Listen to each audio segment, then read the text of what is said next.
আসসালামু আলাইকুম বন্ধুরা, নিশা লাইফস্টাইলে সবাইকে স্বাগতম। নিশা লাইফস্টাইলে আজকের রেসিপি আমের টক। আর যারা আমের টক খেতে ভালোবাসেন না তারা অবশ্যই বাড়িতে এভাবে আমের টক বানিয়ে একবার খেয়ে দেখতে পারেন। আমার এই আমের টক এভাবে বানালে একেবারেই মুখে লেগে থাকার মতো রেসিপি। তো চলুন শুরু করা যাক। সে আমের টকের জন্য নিয়ে নিয়েছি আমি একটা আম। সেই আমটাকে ছোট ছোট ফালি করে কেটে ধুয়ে পরিষ্কার করে একটা পাত্রের মধ্যে রেখে দিয়েছি। এবারে আমি নিয়ে নিচ্ছি কয়েকটা রসুনগুলোকে আমি ছোট ছোট টুকরো করে কেটে নিয়েছি। এরপরে নিয়ে নিয়েছি কয়েকটা সরিষার দানা। এরপরে নিয়ে নিয়েছি আমি দুটো শুকনো লঙ্কাকে আমি ফালি করে কেটে নিয়েছি এবং অল্প পরিমাণে চিনি। এবারে গ্যাসের ফ্লেমটা অন করে একটা কড়াইতে জল দিয়ে নিয়েছি। এবার আমের সেই টুকরোগুলোকে দিয়ে দিয়েছি। দেখতেই পাচ্ছেন আমের টুকরোগুলো জলের মধ্যে ডুবে আছে। তারপরে দিয়ে দিলাম লবণ, সামান্য পরিমাণ লবণ। এবারে দিয়ে দিচ্ছি সামান্য পরিমাণ হলুদ গুঁড়ো আর দিয়ে দিচ্ছি সামান্য পরিমাণে লঙ্কার গুঁড়ো। লঙ্কার গুঁড়োটা এখানে সামান্যই দেবেন, তার কারণ এরপরে আমি শুকনো লঙ্কার ফোড়ন দেব। আমের এটা টকটা ঝাল হয়ে যেতে পারে।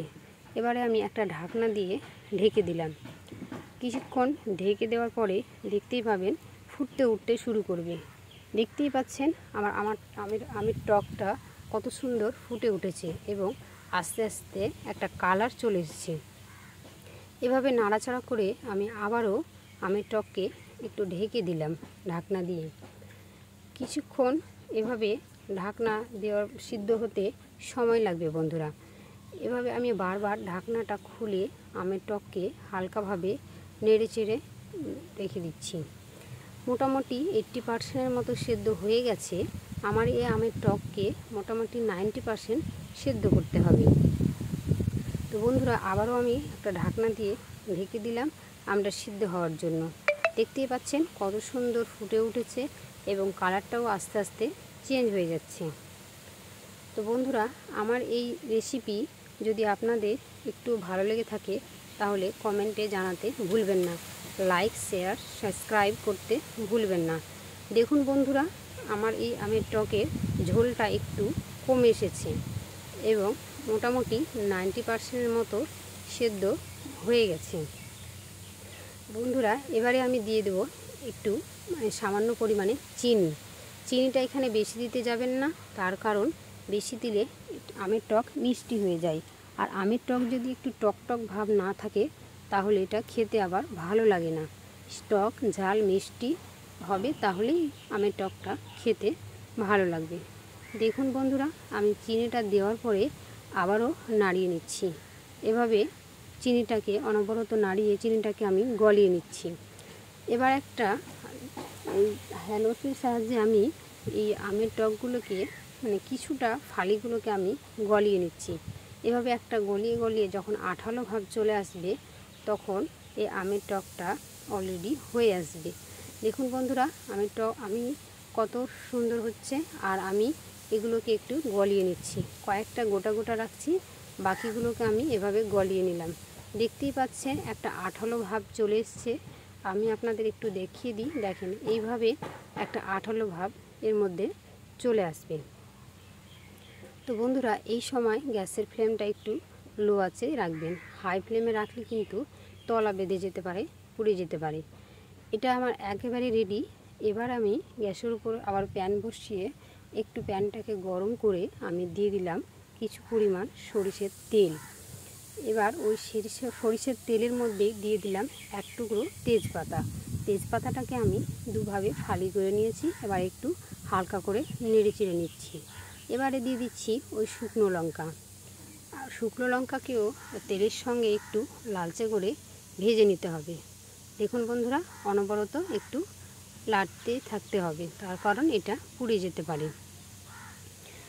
এবারে এভাবে নাড়াচাড়া করে এরপরে আমি দিয়ে দেব কয়েকটা ওই রসুনের কুঁয়ো, সেটাকে আমি ছোট ছোট টুকরো করে কেটে রেখেছিলাম।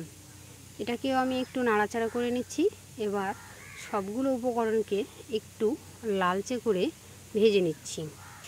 এই সময় গ্যাসের ফ্লেমটা লোতেই রাখবেন। দেখুন বন্ধুরা, আমার সেই উপকরণগুলো থেকে একটা কালার চলে এসছে।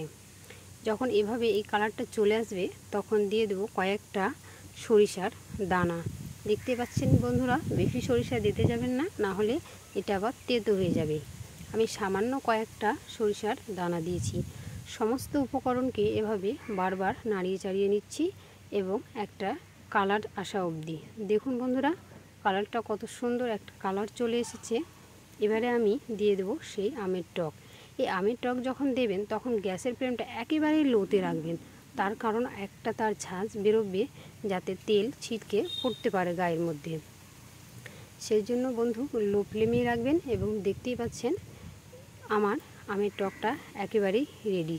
কতটা সুন্দর, কতটা লোভনীয় হচ্ছে এবং কতটা পারফেক্ট হয়েছে।